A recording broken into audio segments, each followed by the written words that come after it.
देश आज नवमी मना रहा है, नवरात्रा चल रही हैं और इसी बीच में कुछ ऐसी भी खबरें हैं, कहीं गरबा की खबरें आ रही हैं, कहीं पूजा पाठ की खबरें आ रही हैं, कहीं से सकारात्मक कहीं से नकारात्मक। जो सकारात्मक हैं वो हमारी सभ्यता है और जो कुछ इस बीच में नकारात्मक खबरें आप देख रहे हैं वो कुछ प्रायोजित अभियान हैं जिन्हें कि हम अक्सर होली में, नवरात्रा में सुनते रहे हैं। इसी बीच में सबसे जो एक विवादास्पद चीज़ नवरात्रि से जुड़ी आती रही है वो है जेएनयू। जेएनयू जब भी नाम आता है तो हम समझ जाते हैं कि कुछ ऐसी उसकी कुछ छवि बनी हुई है कि उसका नाम आते ही लगता है कि हाँ कुछ तो विवाद आने ही वाला है। तो जब जब भी जेएनयू की बात आती है, कभी वहाँ पे तोप लगने की बात आती है, कभी देश विरोधी नारों की बात आती है, कभी महिषासुर की बात आती है, कभी माँ दुर्गा की बात आती है, जब भी आती है कुछ न कुछ ऐसा होता है जिस पर कि करीब सप्ताह भर या महीने भर चर्चा रहती है। जेएनयू की बात आई है, नवरात्रि की बात आई है, तो हमारे साथ एक विशेषज्ञ जेएनयू मामलों के जानकार हैं, स्वामी व्यालोक जी, स्वागत है आपका। नमस्कार। आप सभी को बधाई, महानवमी की ढेर सारी शुभकामनाएं। व्यालोक जी, एक ट्वीट पढ़ रहा था मैं कल जिसमें लिखा हुआ था, मैं अपने दर्शकों को भी बता देता हूँ, इस ट्वीट को ही बता देता हूँ। जेएनयू में 21 साल बाद 3 स्थलों पर प्रतिमा के साथ दुर्गा पूजा हो रही है। Periyar Kaveri court, Pashchimabad park, BNC मैदान, पश्चिमाबाद। थोड़ा सा इस पर प्रकाश डालेंगे आप? हाँ, ये नागेंद्र श्रीनिवास जी ने ट्वीट किया है। वो हमारे बैचमेट थे। हम लोग 97 से 2002 तक मैं था। उन्होंने तो खैर वहाँ से पीएचडी की और अभी वो रशियन में वहाँ प्रोफेसर हैं। थोड़ी ज़्यादा बड़ाई कर दी है उन्होंने दोस्ती के नाते, क्योंकि वह संघर्ष देखिए किसी एक व्यक्ति का नहीं था, वह पूरे छात्र समुदाय का था। हमारे साथ छात्राएं जुटी थीं, भीषण संघर्ष हुआ था। और आज के दौर में मैं बता नहीं सकता, आज की पीढ़ी को मैं नहीं वो चीज़ें जब याद आती हैं तो आप देखिए कि मैं इस उम्र में भी कितना रोमांचित हो गया हूँ, क्योंकि वो दौर ऐसा था। सोशल मीडिया नहीं था, हमारे पास आवागमन के उतने साधन नहीं थे। मुझे याद है कि हमारे पूरे हॉस्टल में केवल 2 बाइक थी और उन बाइक के जो मालिक थे उनको पता नहीं रहता था कि वो बाइक कहाँ लगी हुई है और कहाँ कौन कब ले जा रहा है। वो दौर था संघर्ष का, उसमें हम विजयी हुए। और तब वहाँ 1 साल में दुर्गा पूजा नहीं हुई, 3 साल लगातार। पहले हवन कांड हुआ, हवन कांड ही उसका नाम था। उसको जब लोगों ने समझा तो फिर 2 साल तो हमने केवल हवन किया और तीसरे साल से वहाँ दुर्गा पूजा शुरू हुई प्रतिमा के साथ। तो वह संघर्ष बहुत ही भीषण था। तो आप तब हवन करेंगे कर रहे थे जब ऐसे गाने भी मार्केट में नहीं होते थे। अभी एक चीज़ खास बात इसमें सबसे, जो आजकल तो सोशल मीडिया है, हर कोई या तो कई बार कुछ सोच समझ कर के किया जाता है या इसलिए कि शायद चर्चा में आने के लिए, या भक्ति भी रहती है, ऐसा नहीं है कि मतलब सभी लोग उसके लिए कर रहे हों। जेएनयू में दुर्गा पूजा, जेएनयू में तो तोपें लगती हैं गुरुजी, या वहाँ पे देश विरोधी नारे लगते हैं, वहाँ पे हवन करने का क्या? नहीं, देखिए ये विशुद्ध तौर पर आप ये सोचिए कि 1997 में 16 साल का एक बालक बिहार से दिल्ली गया था और वो उस समय मैं वो अटैची वगैरह होती थी, आजकल की तरह फैंसी बैग्स नहीं होते थे। और मैं जिस शहर से गया था उसकी पूरी जनसंख्या थी, मतलब लगभग मेरे ख्याल से 10-12 हज़ार होगी उस समय। और दिल्ली की मान लीजिए कितनी होगी, सोच लीजिए 97 में कितनी होगी। और जब मैं उस स्टेशन पर उतरा, फिर जब मैं जेएनयू गया, पहली क्लास में मुझे मेरे टीचर ने 120 मिनट तक धारा प्रवाह अंग्रेजी बोलने के बाद सिगरेट ऑफर की। तो वो जो सांस्कृतिक झटका था, इस सब से उबरने के बाद भी हम लोग पढ़ाई करते रहे। लेकिन यह बात दूर अब निकलेगी, तो मैं वापस अपने विषय पर आता हूं कि हवन क्यों। वह विशुद्ध तौर पर एक सावरकर की तरह का काम था। जैसे सावरकर को कहा जाता है कि वह मूलतः नास्तिक थे, बावजूद इसके उन्होंने हिंदुत्व का दर्शन दिया। तो मैं बहुत धार्मिक किस्म का व्यक्ति नहीं था उस समय। मैं 16-17 साल का आदमी था और दिल्ली जैसी जगह पर मैं गया था, मौज करता, सिनेमा देखता। हम लोगों को 10 रुपए में सिनेमा देखने को मिलता था जेएनयू का आई कार्ड दिखाने पर। तो हम लोग खाना खा के और जाते थे उस समय।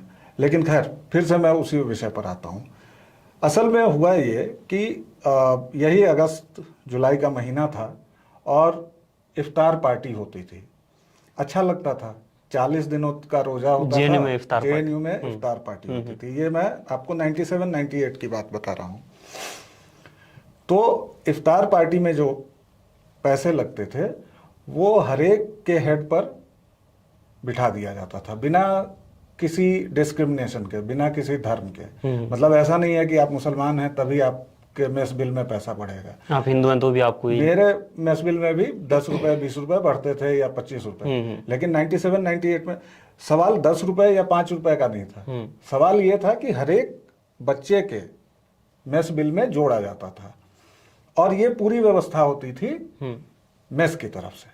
ठीक, अच्छा लगता था, हम लोग जाते थे, हम लोग उसमें सहयोग करते थे, फल काटते थे, खजूर खाते थे, पूरी गंगा जमुना और पूरी गंगा जमुनी तहजीब थी। और गंगा जमुनी तहजीब इतनी थी कि नमाज भी पढ़ा जाता था। मतलब मेस में नमाज है, लाइब्रेरी में नमाज है, हॉस्टल के गलियारे में नमाज गरबा है। नहीं होता था, गरबा नहीं होता था, नहीं, गरबा नहीं होता था, कुछ भी नहीं होता था, केवल नमाज होती थी।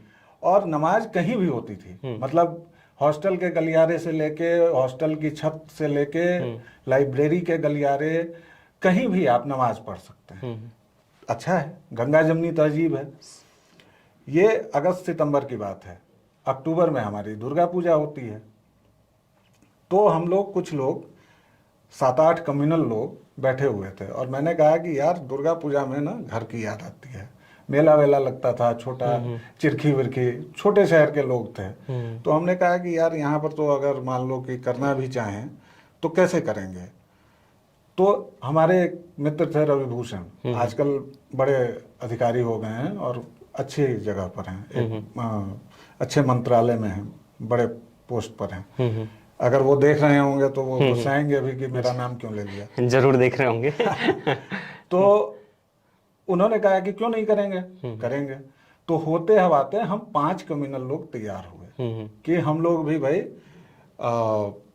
अपना त्योहार कोई अपना मनाना त्योहार मनाएंगे, हम बाकायदा व्रत करेंगे और हम इसके लिए मेस से जाके बात करेंगे। तो वहाँ मेस का सिस्टम था, वहाँ बाकायदा मेस कमेटी होती थी। तो हमने मेस कमेटी में बात की, तो मेस कमेटी में हमारे लोग तैयार हो गए। जब हम मेस मैनेजर से गए मिलने तो वो बेचारा पागल हो गया। उसने कहा कि आज तक तो ये मामला ही नहीं हुआ भाई, यहाँ तो रोजा रखा जाता है, यहाँ दुर्गा पूजा नहीं होती। रोजा में रोजा तो समझ में आ रहा है, ये दुर्गा पूजा क्या होता है। तो उसने कहा कि ये सब नहीं होगा, बेकार बात है। मैंने कहा कि तब तो जरूर होगा। वहां से ये जिद शुरू हुई और वहां हम पांचों ने कहा कि तब ये जरूर ही होगा और आप बर्तन नए मंगाइए क्योंकि हम लोग शाकाहारी रहेंगे और आप फलाहार की व्यवस्था करेंगे। उसके बाद यहां हो गया 3 दिन के बाद शुरू होना है, प्रथमा शुरू होनी है, ठीक है। तब तक ये बात चली गई वार्डन के पास, क्योंकि मेस मैनेजर को समझ में ही नहीं आया कि वो कैसे निपटे इन चीजों से।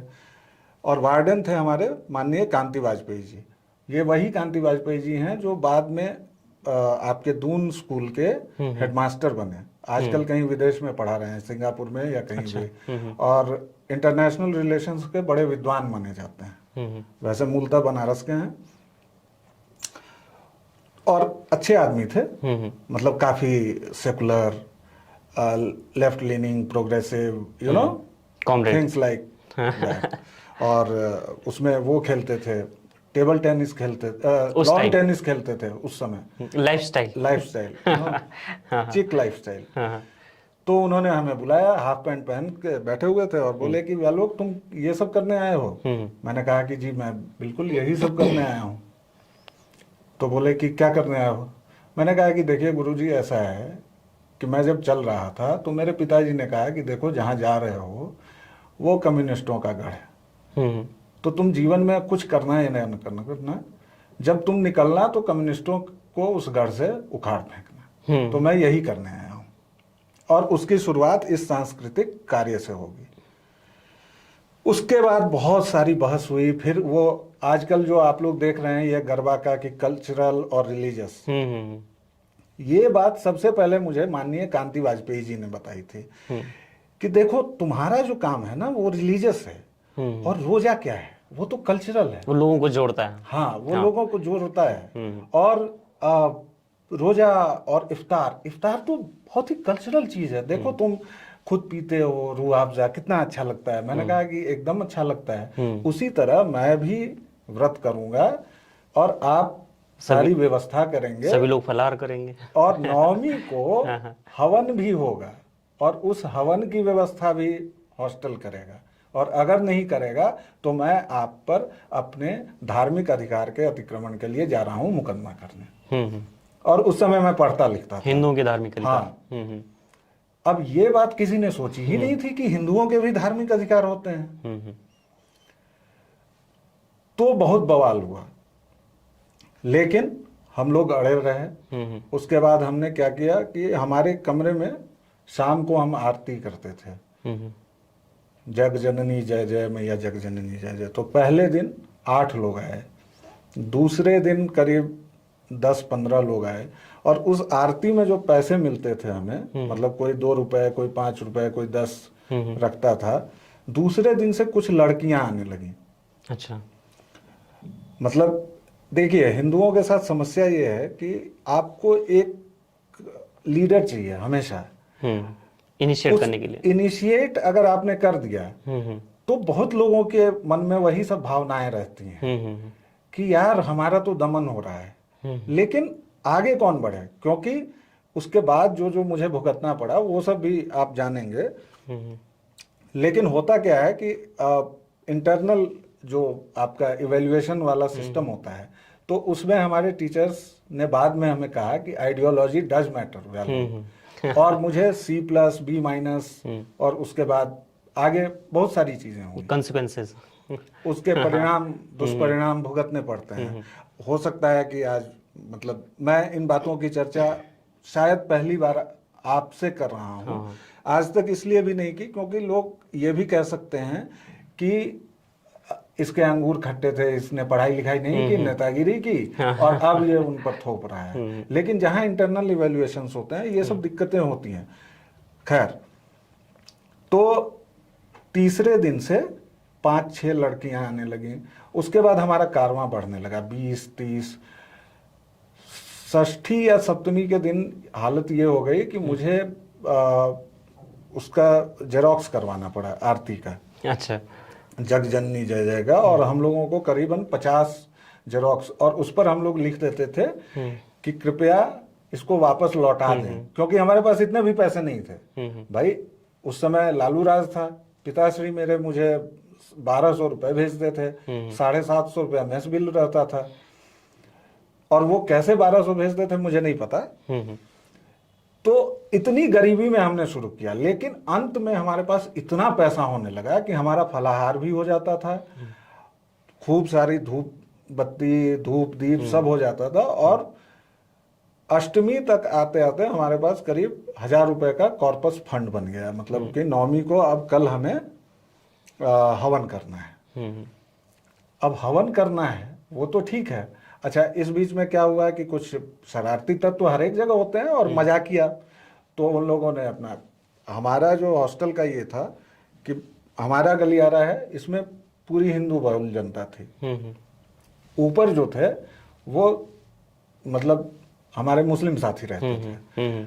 और इसमें से कुछ लोगों ने लगा दिया कि हर हर महादेव और धर्म की जय हो, अधर्म का नाश हो, भगाओ सबको, इस टाइप से कुछ कुछ छेड़खानी भी चलती थी।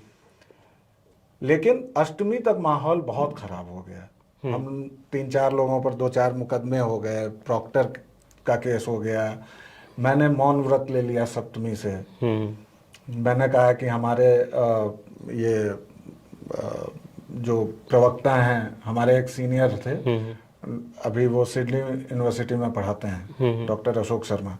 हमने कहा कि यही बातचीत करेंगे।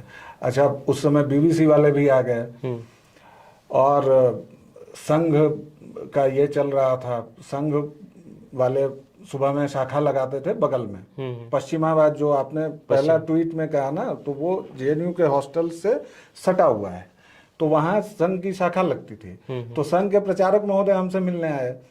हमने कहा कि नमस्कार, इसमें हमें कोई ज़रूरत नहीं है, और हमने कहा कि नहीं, अभी हमें आपकी ज़रूरत छात्रों होगी, के स्तर पर हाँ जब ज़रूरत होगी तो बुलाएंगे। लेकिन तब तक टाइम्स ऑफ इंडिया वाले आ गए, मतलब कुल मिला के पूरा रायता फैल गया। अब अष्टमी को हम लोगों ने कहा कि हॉस्टल के प्रेमाइसेज में ही एक वो बैडमिंटन कोर्ट होता है जेएनयू के हर एक हॉस्टल में, तो हमने कहा कि ये कोर्ट पर हमें कर लेने दो हवन, भाई एक आध घंटे का प्रोग्राम है, उसके बाद तुम लोग अपना काम कर लेना। भाई साहब धारा 144 लगा दी गई, कहा गया कि नहीं जी, हवन करने के लिए हवन करने ही नहीं देंगे। तो हमने कहा कि तो फिर 10 लोग मरेंगे, क्योंकि जब तक हवन नहीं होगा तब तक हमारा पारण नहीं होगा। पारण मतलब कि व्रत नहीं टूटेगा। टूटेगा नहीं। तो या तो पूरे साल भर फिर खिलाते रहो फल, क्योंकि फिर उसी तिथि को हम करेंगे, और नहीं तो फिर करो। अंततः हंगामा होते होते एक निष्कर्ष ये पहुंचा कि आप लोग बाहर कर लो, हॉस्टल के बाहर, यहाँ का सेकुलर माहौल खराब हो जाएगा। तो अंधा क्या चाहे दो आंखें, भाई हॉस्टल में तो हम 150 लोगों के बीच रहते हैं, आप हमें ले जा रहे हो 6000 लोगों के पास। रातों रात हमने पटाखे वटाखे काटे साटे, और सुबह 6:30-7 बजे तक आप यकीन मानिए कि मतलब पता नहीं कौन कहाँ से गोबर ले आया, लीप पोत के, और मतलब उस पर लड़कियों ने रंगोली बना दी, एक तरफ वो टेबल लग गया जिस पर फल वल कटने लगे, और मुझे कुछ पता नहीं कि किसने क्या किया। कम से कम 20-25 लोगों की एकदम डेडिकेटेड फोर्स तो मेरे साथ हमेशा रहती थी। और उसके बाद हवन शुरू हुआ, तब तक हमारे डीएसडब्ल्यू जी को खबर लग गई, और मैं उनका नाम लेके उनको हीरो नहीं बनाऊंगा, वो मतलब समुदाय विशेष के थे, और उस समय ग्रुप 4 की सिक्योरिटी थी। तो उन्होंने देखा और उन्होंने कहा कि अरे ये सब क्या हो रहा है, बवाल सब हटाओ हटाओ, ये सब सेकुलर माहौल बिगड़ रहा है। तो ग्रुप 4 वालों ने अपना ये जूता उतारा, प्रणाम किया और कहा कि नौकरी लेनी है नौकरी ले लो, हम लोग तो हवन कर रहे हैं। अच्छा। तो ऐसा माहौल था उस समय। बाद में भले जो भी हुआ, हम कुछ लोगों को बहुत चीजें भुगतनी पड़ी, लेकिन बीजारोपण यही था जो आपने पूछा ना कि कैसे शुरू हुआ। ये 98 में यही बात हुई थी। तो ये जो सब लोग आपके साथ जुड़े, इससे पहले तो डपली बजा रहे होंगे, कोई कुछ कर रहा होगा फिर? नहीं, ये नहीं था। हमारा जो बैच था 97 बैच, वो मतलब वहां की शब्दावली में सबसे लुम्पेन बैच था। लुम्पेन मतलब जो एकदम खांटी राष्ट्रवादी, और जो टिट फॉर टैट वाले थे कि तुम हमें एक मारोगे तो हम पटक के 10 मारेंगे, वो बैच हमारा था। और 96 में भी खासतौर से स्कूल ऑफ लैंग्वेजेस जिसमें मैं पढ़ता था, वहां जो थे केवल लुम्पेन्स पहुंचे थे। तो ये जो 5 लोग थे, ये खांटी, कोई डफली वफली वाले नहीं थे। हाँ, बाद में ये जरूर हुआ कि जब लोगों ने देखा कि अरे ये व्यवस्था हो सकती है, तो डफली वालों से बहुत सारे लोग टूटे। जो डर के मारे थे, जो छुप के रहते थे, जिनको लगता था कि अरे यार आपको मैं बताऊं, लड़कियों के हॉस्टल में ये था कि आतंक होता था भाई, कि तुम परिषद में जाओगी, विद्यार्थी परिषद के इसमें जुलूस में। रिग्रेसिव माना जाता है ना, regressive, patriarchal, anti democratic, nationalism या नेशनलिज्म इज सो क्लीशे, ये सारी चीजें थी। और लड़कियों के हॉस्टल में ज्यादा गुंडई होती थी, मैं आपको बताऊं। हमारी दोस्त, तो ये वो लोग, ये मुझे जहाँ तक याद है, वो शायद वो टाइम था जब यही लोग राहुल गांधी के पोस्टर अपने घरों में हॉस्टल में लगाया करते थे। हाँ बिल्कुल बिल्कुल, राहुल गांधी के क्या मतलब, वहां पर मैं आपको बताऊं, अभी एक हमारे एमपी हैं सैयद नासिर हुसैन, वो उस समय SFI में थे। अच्छा। और ये तो आपको पता होगा, यात्रा इनकी यही होती है, SFI, AISF और कांग्रेस आखिरकार। लाइक क्रांतिकारी के बारे में जो हरिशंकर परसाई जी ने बताया, वो उसी अवस्था को प्राप्त होता है धीरे धीरे। बिल्कुल वही अवस्था ही होती है। तो मैं आपको नाम बता देता हूँ। हम लोग जब गए तो बत्तीलाल बैरवा थे कॉमरेड, हमारे प्रेसिडेंट SU के। आज उनको पता कर लीजिए, वो कहीं कांग्रेस में किसी पोस्ट पर हैं। उसके बाद बने कॉमरेड वीजू, लेकिन वीजू अभी तक बरकरार है, वो CPM या CPI कहीं वो डफली बजा ये रहे हैं। जो किसानों वाला जो षड्यंत्र किया था ना, वो जो ये अभी वाला नहीं, पिछले साल वाला, हाँ हाँ जो 300 किलोमीटर चलना और क्या क्या सब, महाराष्ट्र वाला, हाँ हाँ, वो कॉमरेड विजू के नेतृत्व में हुआ जब था। बीवाइयों की तस्वीरें आ रही थी, हाँ, पैरों की बीवाइयों की हाँ, तस्वीरें जब आ रही थी। तो वो कॉमरेड विजू का कमाल था। उसके बाद बने प्रेसिडेंट कॉमरेड नासिर, एसएफआई के।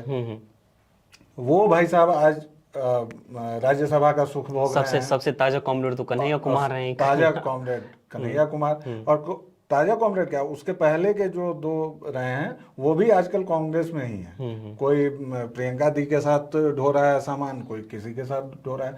तो ये पूरी यात्रा है। मतलब पहले एसएफआई, फिर कांग्रेस, और तब होते हुए अपवाद एक विजू रहे। तो लेकिन उस समय जो ये देखिए, ये जो हवन कांड हुआ और सारी चीजें, तो हमारे विद्यार्थी परिषद के लोग इतने भोले हैं कि उन्होंने इसका फायदा भी नहीं उठाया, बल्कि वो डर के मारे थोड़ा सा पीछे ही रहे, उन्होंने सपोर्ट भी नहीं किया। अच्छा। मैं उस समय विद्यार्थी परिषद में पोस्ट, मतलब बाकायदा पदधारी था, जिसे विद्यार्थी परिषद की भाषा में कहते हैं कि मेरे ऊपर जिम्मेदारी थी, वहां पद नहीं कहते हैं। तो मैं ज्वाइंट सेक्रेटरी था। मुझे निकालने तक की तैयारी हो गई थी विद्यार्थी परिषद से कि ये विसिएट कर रहा है, ये हमारे वोट बैंक पर असर डालेगा। आपको वोट नहीं मिलता है भाई। लेकिन ये वही जो मैं बार बार कहता हूं ना, राष्ट्रवादी लड़खड़ाहट, और ये जो आप बार बार देखते होंगे, जो हम लोग बार बार चर्चा करते हैं राष्ट्रीय स्तर से लेके, और गैप क्यों, हाँ मतलब कि गैप क्यों आ जाता है, हम ही लोग ढीले क्यों पड़ जाते हैं, क्यों पड़ते हैं। हाँ हाँ। तो उस समय यहां तक की तैयारी हो गई थी कि यार इस आदमी को निकालो, ये तो बड़ा गड़बड़ है, ये अपने मन से एजेंडा चला रहा है, जबकि अपने मन से वो एजेंडा नहीं था। और आपको मैं बताऊं कि 2 साल बाद और ध्रुवीकरण तो हुआ, और भयंकर ध्रुवीकरण हुआ। मतलब साफ 2 टुकड़ों में बंट गया, हिंदू मुसलमान, मतलब पूरा कैंपस। कोई कॉमरेड नहीं रहा, कोई कांग्रेसी नहीं रहा, कोई परिषद का नहीं रहा। तुम हिंदू हो, तुम मुसलमान हो, इतना जबरदस्त ध्रुवीकरण हुआ। और आपको मैं बताऊं कि यही परिणाम रहा कि विद्यार्थी परिषद वहां के 40 साल या 42 साल के इतिहास में एकमात्र बार प्रेसिडेंट जीती है, संदीप महापात्रा, जिनको बेचारे को सब संबित पात्रा बना देते हैं, और 1 वोट से जीते थे वो। 4 बार काउंटिंग हुई थी उसी के अगले साल। 99 में ये कांड हुआ, 98-99 में, और अगले साल मतलब 2000 में संदीप महापात्र 1 वोट से जीते थे। तो आपको ये समझना पड़ेगा कि वो क्या, ये जन जागरण की प्रोसेस, वो पूरी प्रोसेस क्या थी, वो पूरी प्रक्रिया क्या थी। लड़कियां मतलब आके इतने जबरदस्त, और जब संदीप महापात्र का जुलूस निकला था, अभी भी जो लोग होंगे याद होगा उनको, लड़कियां हॉस्टल से आगे बढ़ के नाच रही थी भाई साहब। पहली बार विद्यार्थी परिषद को उतना सपोर्ट मिला था। ये अलग बात है कि विद्यार्थी परिषद उसको कायम नहीं रख पाई, फिर आपस में मारपीट हुआ, फिर मान लीजिए कि बहुत सारी चीजें हुई, फिर तीनों जो वामपंथी पार्टी थी वो एक हो गई। मतलब माले का जो विंग था, आइसा, सीपीआई का जो था वो, और सीपीएम का, मतलब आइसा, एसएफआई और एआईएसएफ, तीनों ने मिल के चुनाव लड़ा, और तब आज वो जीत रहे हैं। फिर तो खैर बापसा आया, फिर यूडीएसएफ आया। ये बापसा वगैरह से भी अभी महिषासुर दलित नेता बताने का भी एक प्रचलन, उसके आने में 8 साल देरी थी। अच्छा। मतलब आपको जब की मैं बात बता रहा हूँ, तो ये 99-2000 की बात है, और महिषासुर 2004-5, हाँ, जब ये शायद उसके बाद की प्रोसेस में कहीं आता है, महिषासुर की पूजा की जाती है जेएनयू में। जब ये यूपीए सरकार आई, हाँ हाँ, क्योंकि 99 से लेके 2004 तक तो किसी तरह कम्युनल सरकार चलती रही, तो उस समय तक तो ठीक ही था मामला। लेकिन जब यूपीए की सरकार आई, और अभी तक आपने केवल हवन कांड का सुना था, 2 साल के बाद तो वहां भव्य मूर्ति पूजा होने लगी ना। वो जो पूरा प्रोसेस में बताऊंगा तो और लंबी कहानी हो जाएगी।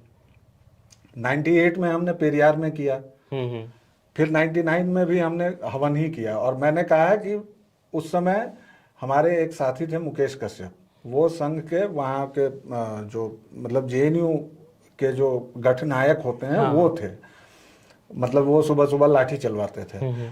तो उनकी बड़ी तमन्ना थी कि अब मूर्ति पूजा कर दी जाए, और मैंने कहा खबरदार तुम लोग यही सब नारकीय चीजें न करो, मूर्ति पूजा बहुत ही एक कर्मकांडीय चीज हो जाएगी, और यहाँ पर ये विद्यार्थियों का ये है भाई, बदलता रहेगा ना चक्र, और उसके बहाने फिर वहाँ राजनीति होने लगेगी और चीजें होने लगेगी। हवन कांड रहने दो, जब तक जिसको मन होगा करेगा, नहीं मन होगा, क्योंकि आप मूर्ति पूजा जैसे ही बिठाएंगे ना तो आपको फिर वो करनी ही होगी, फिर तो वहाँ गोली चले या जो भी चले। फिर प्रक्रिया। तो दूसरे साल हम और बड़ी जगह पर चले गए, नर्मदा हॉस्टल के आगे चले गए, और उस साल और भव्य हुआ। इस बीच मुकदमेबाजी, पढ़ाई लिखाई का सत्यानाश, सब कुछ होता रहा, और राजनीतिक रूप से मैं बढ़ रहा था। उस समय सिंघल साहब वगैरह थे, सिंघल साहब वगैरह ने बुला के आशीर्वाद दिया, कहा कि तुम हिंदू युवा हो। मैंने कहा गुरुजी मैं कुछ नहीं हूँ, बस व्रत रखता हूँ और हवन करता हूँ। मैं तो हवन करता हूँ, और दूसरी बात कि मेरे पिताजी को पता चलेगा तो बड़ी पिटाई करेंगे, और मेरी मतलब इतनी हैसियत नहीं है कि मैं दिल्ली में राजनीति करूँ।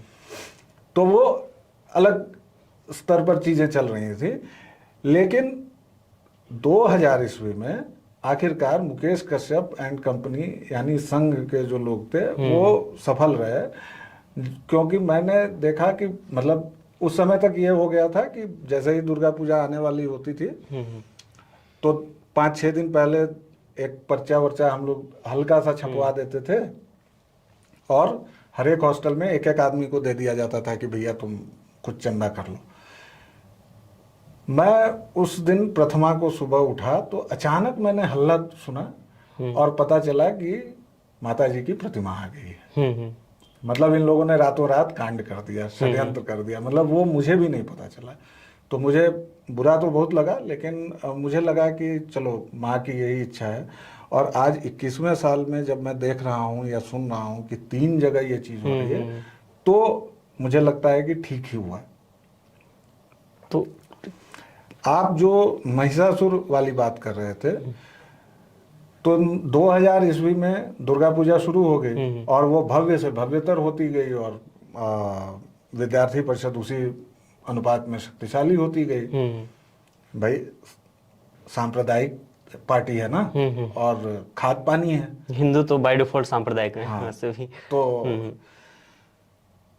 उसकी काट के लिए इन लोगों ने क्या किया कि अब हिंदुओं को तोड़ो।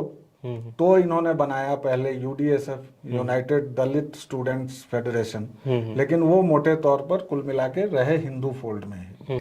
उसी समय गौरी लंकेश वाला मामला शुरू हुआ था, वहां से उधर गदर पार्टी हुई थी, और उसी समय फॉरवर्ड प्रेस हुआ था, जो ये क्रिप्टो क्रिश्चियंस की जो पूरी ये प्रमोद वाली जो मैगजीन थी और सब कुछ, इन लोगों ने सिद्धांत दिया कि महिषासुर दलित नेता थे, और मूल निवासी थे, और आर्यों ने उनकी हत्या की। तो इन लोगों ने कहा कि हम तो जी महिषासुर की पूजा करेंगे। तो इन लोगों की पूजा हो गई। तो ये अगर आप लोगों को जानकारी है कि महिषासुर पूजा हुई कभी, तो ये गलत है।